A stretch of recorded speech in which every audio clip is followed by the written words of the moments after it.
Na ba kay heart nga maluluyon sa mga nagkalisod? Or basig napod kay heart nga walay pakialam sa uban? Muna itong pag-isgutan karon sa atong devotional. May buntag kini si Pastor John Incargas. Atong verse ni buntaga anita sa Matthew chapter 10 verse 8. Heal the sick, cleanse the lepers, raise the dead, cast out demons. Freely you have received, freely give. Ang Ginoo magapanalangin sa yahang mga pulong.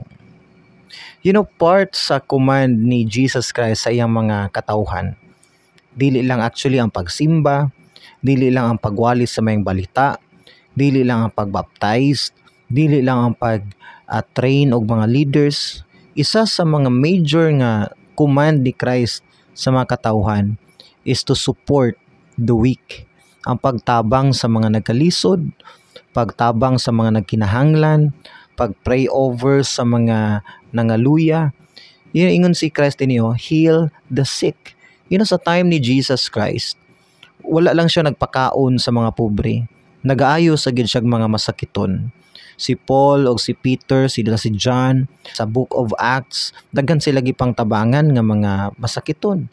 Ingon one time si Peter o si John, gold and silver have I none, pero sa pangalan ni Jesus Christ of Nazareth, stand up and walk. So nay nang limos nila one time, ingon si Pedro John, wa man ko'y kwarta noy, oy pero na ako'y labaw pas kwarta. Si Jesus Christ, nakalakaw in taon ang bakol, nakakita ang buta. Daghag gipang ayo nga masakiton ang mga disciples ni Jesus Christ during sa ilang time. Sa atong time karon, I'm not saying kinahanglan parihata nilang Pedro o ni John nga makahimo og mga milagro. Pero I know naa kay mahimo, naa kay ma-extend nga tabang sa mga tinud-anay yung nagkinahanglan. Ingon pag niyo, cleanse the lepers. Yun ang leper sa karaang panahon, isa ni sa mga ngilngig, hadlok ug hugaw nga mga sakit. Mura nig sa atong panahon karon, mura nig cancer or mura ni siya kanabang makatakod nga sakit, no.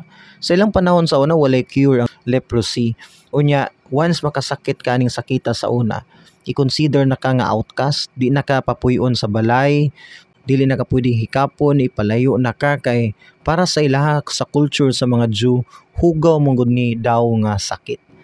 And ginatagan silang pagkaon sa una, itunol na lang sa kahoy, dili na mo paduol ang tao sa ilaha. Inani sila ka discriminated, inani sila ka outcast, inani sila ka rejected sa ilahang community. Pero ingon si Christ, cleanse the leper. Aptiman na sila, appeal sila sa inyong ministry, tagay sila solusyon, tagay sila tabang, i-pray over sila.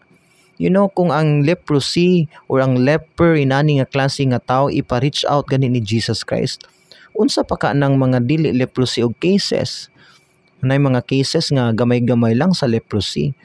And usahay biya bisag naata magpakawala ta kay dili lang taganahan mo tabang, no. Wala kay heart sa pagtabang. Dili man kinahanglan nimo pugson imong kaugalingon, pero please i-pray sa Ginoo nga Lord, tagay daw kog heart sa pagkamatinabangon. Tagay ta kog heart, Lord, nga dili ko mahimong hakog sa akong kwarta, dili ko mahimong dalo sa akong kwarta. Well, usahay manggod na po'y mga reason, valid nga reason nga nung dili na ka mo extend og tabang kay kanabang usahay ma-feel nimo nga murag abusuhan na lang pud ka, nasubraan ra pud, no. Well, naamang kay kagulingong wisdom sa pag-discern kung giabusuhan na ka or gibinuangan na ka. Well, diha nga part na kay katungod mo balibad. As long as na kay gitabang pero murag giabusuhan pud. Pero kung natan-aw nimo nga tinud-anay man gyud kinahanglan ang tao, and then tinud-anay pud siyang niduol sa imuha, why not? Ingon si Paul, it is better to give than to receive. Tungod kay once muhatag ka, mutabang kas nagkinahanglan, i-bless ka sa Ginoo sa yuta, and then mas dako kag blessing puhon pud sa langit. Yes, dual, dubli imong panalangin. I-bless pa ka sa yuta, plus napadyo kay panalangin sa langit. Kay katong gitagaan ang iyang nadawat sa yuta raman to, iyang nadawat earthly laman to nga blessing. Pero wa siya madawat sa langit kay siya may gitagaan.